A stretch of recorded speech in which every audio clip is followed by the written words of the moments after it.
Hidup ini pasti tidak selalu mulus. Tidak ada orang itu yang 100% isinya hidupnya enak terus, senang terus. Jadi selalu saja ada aspek-aspek penderitaannya, aspek pahitnya. Loh, kepahitan hidup ini adalah tantangan juga. Di titik inilah batas kita berkembang atau malah mundur.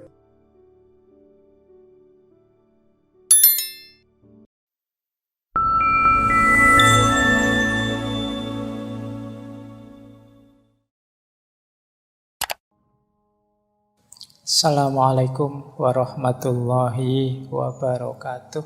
Bismillahirrahmanirrahim. Manusia itu punya keterbatasan-keterbatasan. Yang ini justru merupakan tantangan baginya untuk eksis. Nah, ini di banyak sesi kita sudah pernah membahas. Dulu bahkan kita pernah membahas keterbatasan nalar pikiran. Dan mungkin di banyak sesi tentang keterbatasan manusia yang lain. Nah, keterbatasan manusia ini yang membuat dia tidak mampu eksis secara penuh sesuai yang dia inginkan, secara umum itu ada dalam dua aspek, kata Jaspers. Yang pertama, keterbatasan pengetahuan. Yang kedua, keterbatasan situasi. Yang pertama, keterbatasan pengetahuan. Sepinter apapun orang, secanggih apapun orang, sedalam apapun pengetahuan seseorang, sifatnya pasti tetap terbatas. Tidak ada orang yang tahu segalanya, tidak ada orang yang ngerti segalanya. Pengetahuan manusia selalu berada dalam limit-limit, batas-batas. Kadang dikotomi, kadang kategori, kadang antinomi. Jadi ini limit, dikotomi atau polaritas, kategori, dan antinomi. Ini paling tidak yang membuat pengetahuan manusia itu coraknya terbatas. Limit itu ya keterbatasan. Kita ngertinya ya sejauh pengalaman kita saja, sejauh sejarah kita saja, sejauh bacaan kita saja. Ini kan limit-limit. Tidak ada orang yang tahu segalanya, ngerti segalanya, paham segalanya. Tidak ada. Setiap manusia itu pengetahuannya terbatas. Kadang-kadang juga ada dikotomi. Jadi dikotomi itu kita sendiri yang bikin, oh ini mutlak, kalau ini mungkin sifatnya, oh kalau ini berubah, kalau ini absolut, kalau ini sementara, kalau ini tetap. Ini kan hidup kita itu kan kita rumuskan sendiri aspek polaritas ini. Ini seneng, ini sedih, ini tangis bahagia, kalau ini tangis kesedihan. Itu kan kita sendiri yang bikin polaritas. Kita bikin kategori. Ini orang baik, ini orang setengah baik, ini orang jelek. Oh kalau ini pengkhianat ini, kalau ini pahlawan. Oh nanti orang lain dengan perspektif berbeda, oh yang pengkhianat ini sebenarnya yang pahlawan inilah yang penjahatnya. Ini kategori. Ada juga antinomi. Antinomi itu ketika teori ideal berbeda dengan kenyataannya. Itu kan antinomi. Yang ada di kepala kita yang baik-baik ternyata tidak sama dengan kenyataannya di lapangan. Yang di kepala kita bayangannya misalnya Indonesia ini bangsa yang ramah, bangsa yang saling menghargai, bangsa yang menjunjung tinggi kemanusiaan misalnya. Tapi kok ada fakta ini, fakta itu, kok tidak sama ya? Berarti gagasanku tadi ada yang tidak sinkron. Nah, ini namanya antinomi. Ini salah satu contoh bagaimana pengetahuan itu terbatas. Jadi sebebas apapun kita, ya silakan saja mengklaim kebebasan. Aku ingin melakukan apa saja, aku bisa tahu apa saja, tapi ya kita itu terbatas. Nah, yang kedua, keterbatasan karena situasi. Ini salah satu teori yang terkenal sekali dari Jaspers, yaitu situasi batas. Nah, kalau ini ya sesuatu yang kita tidak bisa menghindarinya. Jadi situasi batas. Situasi batas ini ada dua nanti. Ada situasi batas yang sifatnya umum, ada situasi batas yang sifatnya khusus. Jadi situasi batas itu situasi-situasi dalam ruang dan waktu yang membuat kita tidak bisa eksis secara maksimal. Jadi yang membuat kita tidak bisa mewujudkan diri kita, keinginan kita secara penuh. Ini situasi batas. Kalau situasi batas yang umum itu contohnya misalnya faktisitas. Faktisitas itu fakta-fakta nasib kita. Fakta bahwa kita lahir, misalnya kayak saya, anaknya orang biasa dari desa dengan kemampuan ekonomi yang terbatas, sehingga ya mau ndak mau jalan hidupnya ya ndak jauh-jauh dari situ. Mungkin berhubungan dengan kondisi fisik, misalnya, wah saya itu kondisi fisiknya kecil, ndak terlalu besar, jadi seandainya bercita-cita jadi petinju apa pegulat ngono ya ndak pantes. Meskipun dalam diriku, wah aku ingin jadi orang yang bisa bertarung, bergulat, bertinju, tapi ya kondisi fisiknya begini mau gimana. Ini namanya situasi batas umum. Jadi situasi batas umum itu keterlemparan kita dalam fakta-fakta, kenyataan-kenyataan hidup yang tidak mungkin kita hindari. Ini di luar pilihan kita.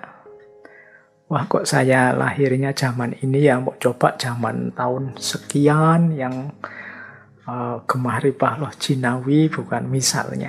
Nah, ini tidak bisa, kenyataannya kita memang faktanya kita hidup sekarang. Ini namanya situasi batas umum. Nah, nanti ada situasi batas yang khusus. Situasi batas yang khusus ini isinya 4. Jadi perjuangan, yang kedua penderitaan, yang ketiga kesalahan, yang keempat kematian. Nah, kalau yang situasi batas umum tadi, fakta-fakta tadi ya monggo saja lah, wong itu di luar pilihan kita ya. Tapi beda dengan situasi batas yang khusus ini. Jadi situasi batas yang khusus itu misalnya yang pertama, hidup kita ini butuh perjuangan. Kalau kita tidak mau berjuang, ya kita tidak akan jadi apa-apa. Kita tidak akan meraih apa-apa. Ini situasi batas. Jadi situasi batas ini semacam tantangan buat kita. Kita mau mandek saja atau maju terus berkembang. Kita mau mengembangkan diri atau menyerah. Nah, yang pertama yuk menghadapi perjuangan. Hidup ini tidak ada yang instan, yang kita tiba-tiba peroleh begitu saja untuk keberhasilan, capaian-capaian dari keinginan kita. Mau tidak mau, kita dituntut berjuang. Nah, menghadapi tuntutan untuk berjuang ini, kita maju atau malah mundur. Kan banyak orang itu saatnya berjuang, dia males, atau dia tidak berani, atau dia malah salah langkah, harusnya maju malah mundur. Ini namanya situasi batas. Eksistensi diri kita ditantang ketika berhadapan situasi batas ini. Saatnya berjuang, ayo maju apa mundur. Nah, itu maksudnya tantangan itu begitu. Yang kedua penderitaan. Hidup ini pasti tidak selalu mulus. Tidak ada orang itu yang 100% isinya hidupnya enak terus, seneng terus. Jadi selalu saja ada aspek-aspek penderitaannya, aspek pahitnya. Loh, kepahitan hidup ini adalah tantangan juga. Dia situasi batas. Di titik inilah batas kita berkembang atau malah mundur. Jadi penderitaan itu membuat kita semakin kuat, semakin tangguh, atau malah kita jatuh. Inilah situasi batas. Nah, ini yang kedua. Situasi batas yaitu penderitaan. Yang ketiga, kesalahan. Ya, manusia itu makhluk khata' wan nisyan, tempatnya salah, tempatnya dosa. Loh, kalau orang itu setelah melakukan kesalahan, dia menyesal, tobat, memperbaiki diri, atau pasrah. Pasrah dalam arti ya sudah, manusia itu memang mudah salah kok, ya wis salah, ya wis salah, tak lanjutin aja misalnya. Nah, itu namanya dia menghadapi tantangan, menghadapi situasi batas yang namanya kesalahan. Itu dia mengambil langkah yang keliru, malah menyerah, malah diam saja. Begitu salah, ini saatnya memperbaiki diri atau menyerah, diam. Nah, itulah situasi batas. Apalagi yang terakhir ini, kematian. Nah, kita semua kan yakin bahwa tidak ada manusia yang tidak mati pada akhir hidupnya. Setiap manusia akan mati. Menghadapi fakta, menghadapi kenyataan bahwa kita semua akan mati, itu respon kita apa kemudian? Apakah kita terus jadi ngelokro, putus asa? Pak, mau capek-capek ngaji filsafat, belajar, bekerja tiap hari, memerah keringat dan lain sebagainya. Ngapain? Nanti semua orang juga mati. Sudahlah Pak, pasrah sajalah. Apakah begitu? Ataukah, wah, karena semua orang nantinya mati, berarti waktu hidup kita ini terbatas. Karena terbatas, yuk kita manfaatkan sebaik-baiknya. Karena waktu kita terbatas, mari kita nikmati, kita manfaatkan hidup ini secara efektif misalnya. Nah, seperti apa sih respon kita menghadapi situasi batas yang namanya kematian ini? Jadi teman-teman, kalau versinya Jaspers, situasi batas ini nanti jadi kunci. Apakah kita semakin eksis atau justru malah tenggelam? Menghadapi perjuangan, menghadapi penderitaan, menghadapi kesalahan, juga menghadapi kematian. Bagaimana kita mengolah situasi-situasi batas ini? Nah, baik. Semoga bisa ditangkap ya yang dimaksud dari situasi batas tadi. Oke, sekarang kita lanjutkan. Ini menarik. Kalau di tokoh-tokoh filosof eksistensialis yang lain, ya eksistensi manusia itu ya sifatnya individual. Bagaimana aku mewujudkan keinginanku, keunikan diriku. Tapi kalau versinya Jaspers, eksistensi kita itu justru dibangun saat kita berinteraksi dengan orang lain. Jadi eksistensi itu bermula ketika kita melakukan komunikasi dengan orang lain. Jadi saat kita berkomunikasi dengan orang lain, disitulah eksistensi diri kita dibangun. Jadi kita bekerja sama dengan orang lain dalam komunikasi untuk membangun eksistensi diri. Wong manusia itu, kediriannya itu kan tampak jelas saat berinteraksi dengan orang lain. Kalau kita itu sendirian, tidak ada siapapun di sekeliling kita, itu kan diri kita seperti apapun juga tidak masalah. Kita tidak bisa disebut orang yang tidak efektif, tidak bisa disebut orang yang baik, orang yang dermawan, orang yang sabar, orang yang pemarah, dan lain sebagainya. Label-label itu jadi tidak ada artinya kalau tidak ada yang lain. Justru eksistensi kita diuji saat kita berhubungan, berkomunikasi dengan yang lain. Puncaknya eksistensi diri adalah ketika kita bisa hidup bersama orang lain. Jadi ini gagasan eksistensialismenya Jaspers ini agak unik karena ternyata eksistensi individual itu berhubungan dengan dunia sosial, kemasyarakatan. Jadi tidak cukup kita baik sendirian, unggul sendirian. Tapi justru puncaknya adalah kalau kita baik bareng-bareng dan unggul bareng-bareng. Jadi dalam penjelasannya Jaspers, komunikasi itu kan ketika kita menunjukkan eksistensi kita kepada orang lain, dan ketika orang lain juga menunjukkan eksistensi dirinya kepada kita. Komunikasi yang baik itu ketika aku mampu eksis, dia juga mampu eksis sebagaimana yang masing-masing kita inginkan. Jadi kita biarkan orang lain masuk dalam diri kita, orang lain juga membiarkan kita masuk dalam diri mereka, dan disitulah kita sama-sama menunjukkan eksistensi diri kita. Jadi itulah puncaknya eksistensi. Jadi puncaknya eksistensi ini justru pada komunikasi.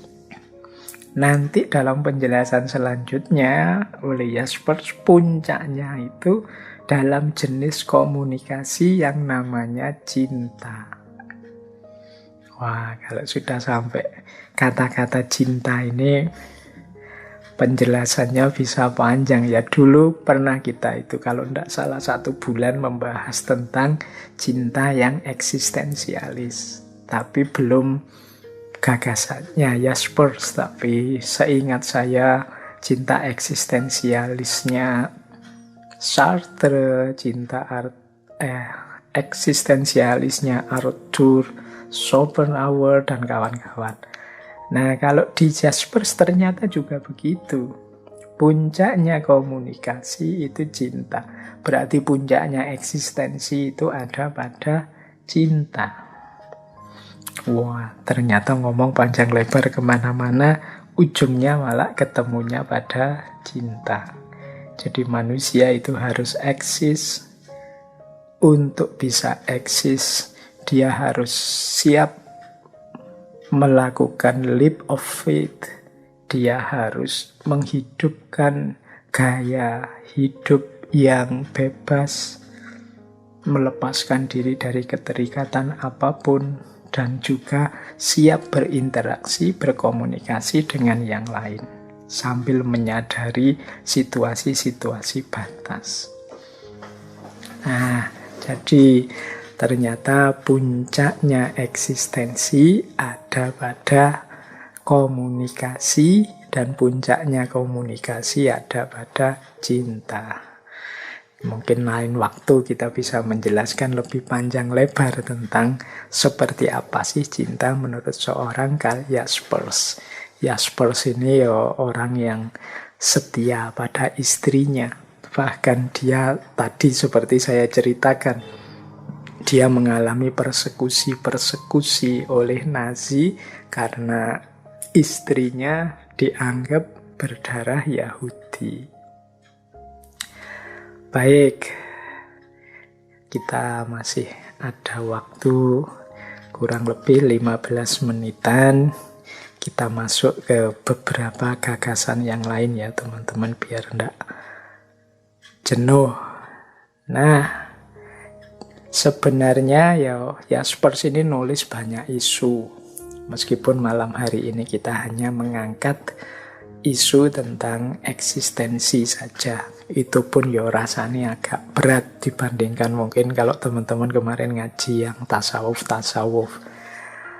Nah, ada misalnya ya, ini saya angkat mungkin relevan. Yaitu di antara yang dikritik oleh Jaspers, mungkin berhubungan dengan dunia masa kini dan juga eksistensi, adalah hari ini banyak orang kehilangan dirinya. Kehilangan diri itu berarti dia tidak eksis. Terhanyut dalam budaya massa. Kemudian memandang semua orang sama. Jadi tidak mempedulikan keunikan masing-masing orang. Jadi hari ini kita itu sering kehilangan diri kita juga sering dihilangkan oleh orang lain. Jadi orang lain demi pemenuhan egonya, demi pemenuhan perspektifnya yang terbatas tadi, sering melenyapkan diri kita. Kita juga begitu. Kita itu sering justru kehilangan diri atau melenyapkan diri kita sendiri dengan cara mengikuti budaya-budaya massa. Budaya massa itu ya kebiasaannya orang banyak, yang itu mungkin tidak selalu cocok, tidak selalu sesuai dengan passion kita, keinginan kita, aspirasi kita.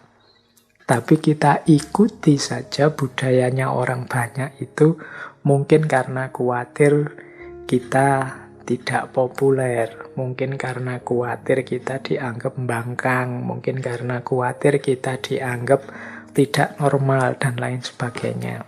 Akhirnya kita ikut arus budaya massa.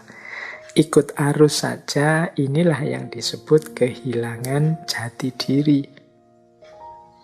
Nah, ada kalanya kita ini bukan kehilangan, tapi dihilangkan.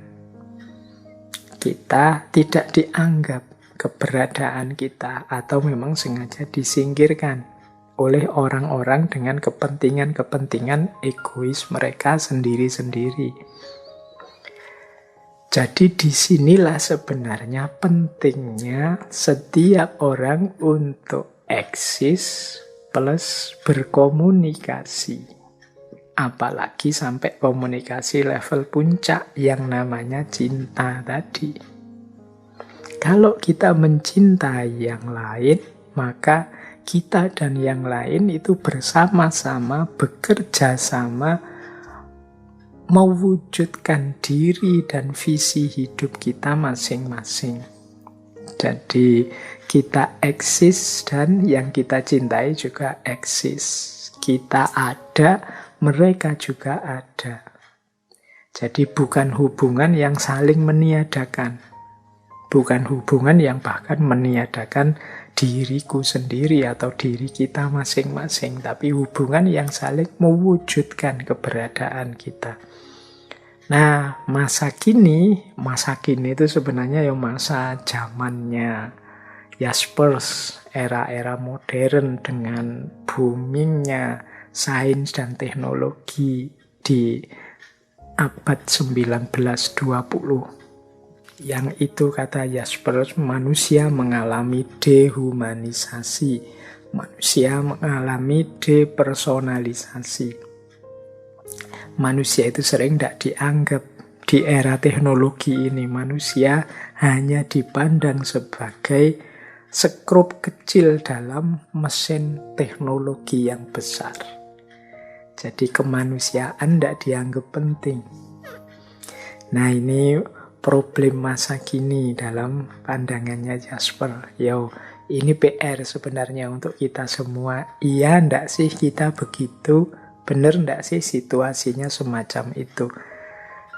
Kalau memang ya berarti saatnya kita untuk mempertahankan eksistensi diri kita agar tidak lenyap, dan juga bagaimana kita bisa berinteraksi, menjalin hubungan dengan yang lain untuk saling mengadakan, bukan saling meniadakan.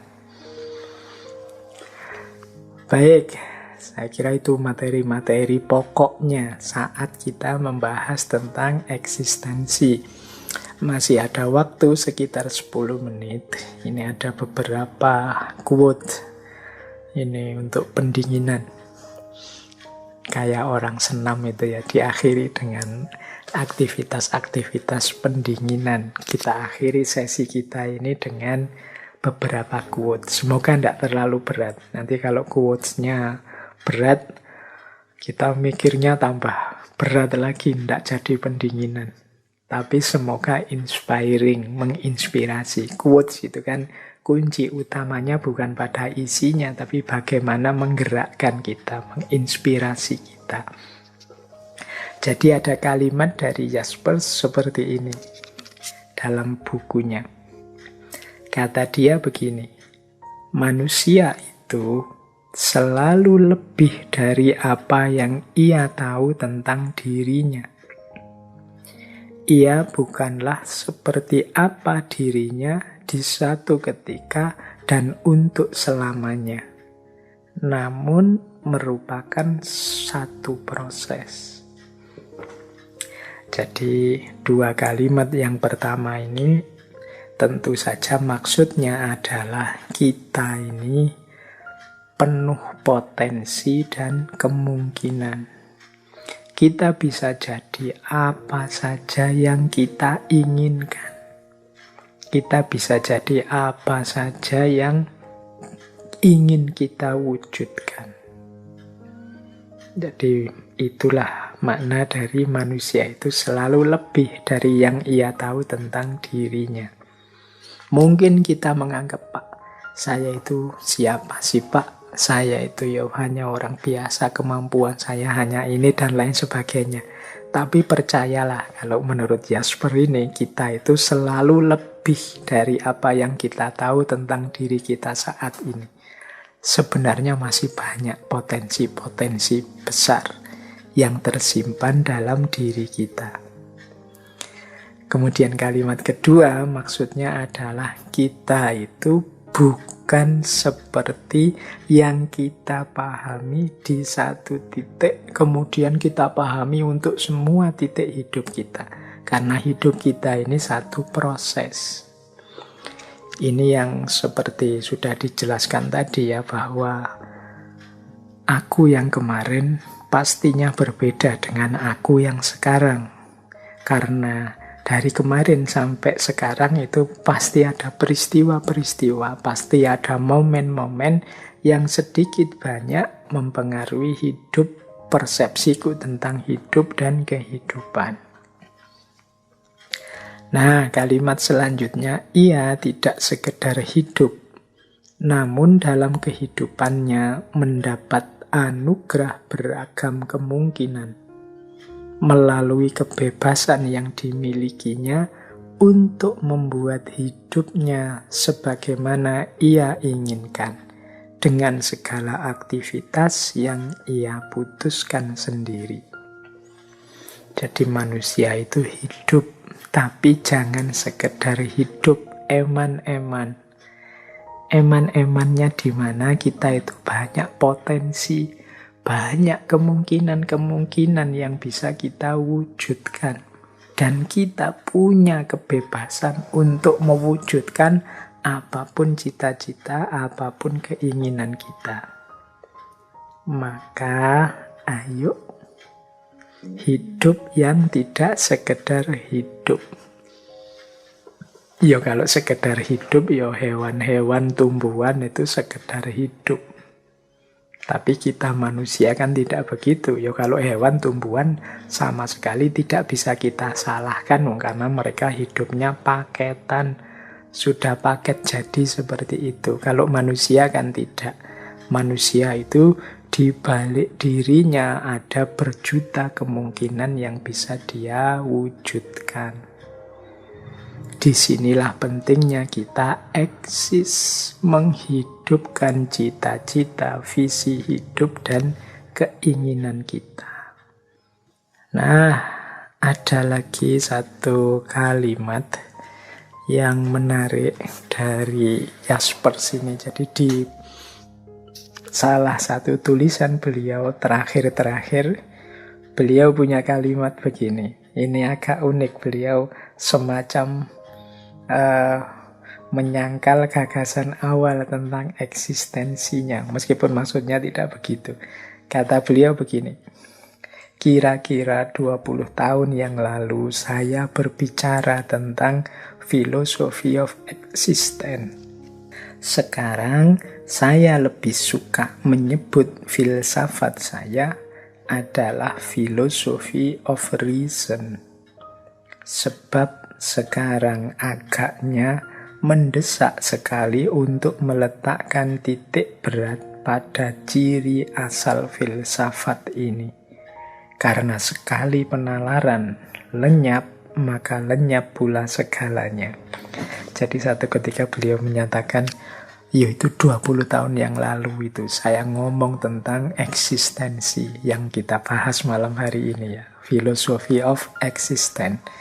Tapi hari ini saya lebih suka menyebut filsafat tadi bukan philosophy of existence, tapi philosophy of reason. Filsafat tentang nalar. Mengapa? Hari ini penting orang diingatkan kembali pentingnya bernalar. Orang disadarkan pentingnya berpikir yang jernih. Nah, ini mungkin kritik juga untuk kita. Jadi, mungkin segala pikiran yang rumit-rumit, ruwet-ruwet itu hari ini semoga bagian dari kesadaran kita tentang pentingnya berpikir. Jaspers mengungkapkan seperti ini, mungkin dia melihat hari ini kok banyak orang tidak mampu berpikir jernih, atau mampu tapi tidak mau berpikir, ora gelem mikir. Yang bisa dilakukan hanya ikut arus. Yang lain ke utara, yang lain ke selatan, yang lain rame, ikut rame, yang lain komen, ikut komen, yang lain maki-maki, ikut maki-maki. Orang mendahulukan emosi, sentimen, keberpihakan, dan lain sebagainya, sehingga aktivitas berpikirnya minimal.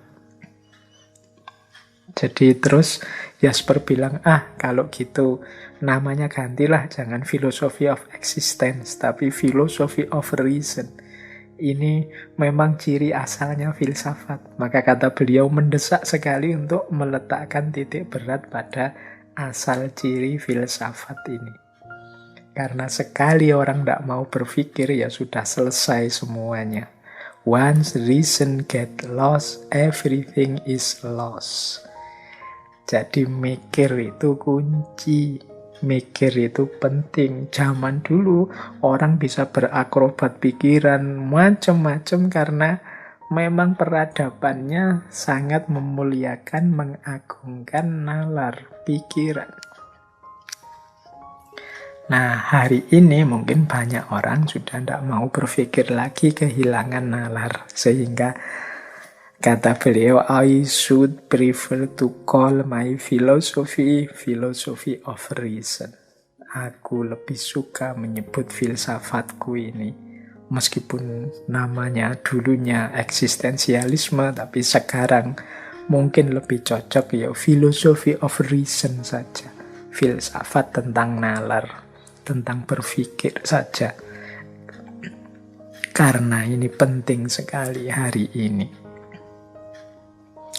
Nah, terakhir, ini ada quote tentang filsafat yang menurut saya menarik. Jadi kata Jaspers, hakikat filsafat itu bukanlah kepemilikan kebenaran, namun pencarian kebenaran. Berfilsafat berarti berjalan. Pertanyaan-pertanyaannya lebih penting dibandingkan jawaban-jawabannya. Dan setiap jawaban melahirkan satu pertanyaan baru. Jadi ini mungkin mengingatkan kita, filsafat itu hakikatnya bukan sekedar tahu atau memiliki pemahaman atau kebenaran tertentu. Hakikatnya filsafat adalah suluk. Suluk itu berjalan. suluk untuk terus mencari dan menemukan kebenaran demi kebenaran. Kenapa? Karena manusia itu terbatas. Yang dia anggap kebenaran kemarin mungkin hari ini sudah berubah karena situasi, konteks, wawasan kita yang juga berubah. Jadi kalau kita merasa sudah selesai dengan memiliki satu kebenaran, pada saatnya mungkin kebenaran yang kita miliki itu kehilangan relevansi, kehilangan relasinya dengan situasi, sehingga tidak mungkin dijalankan atau sehingga tidak mungkin kita wujudkan. Maka penting untuk kita terus berjalan mencari kebenaran demi kebenaran. Jawaban apapun yang kita temukan, pada akhirnya dari situ akan muncul pertanyaan-pertanyaan yang baru. Disitulah unik dan istimewanya manusia.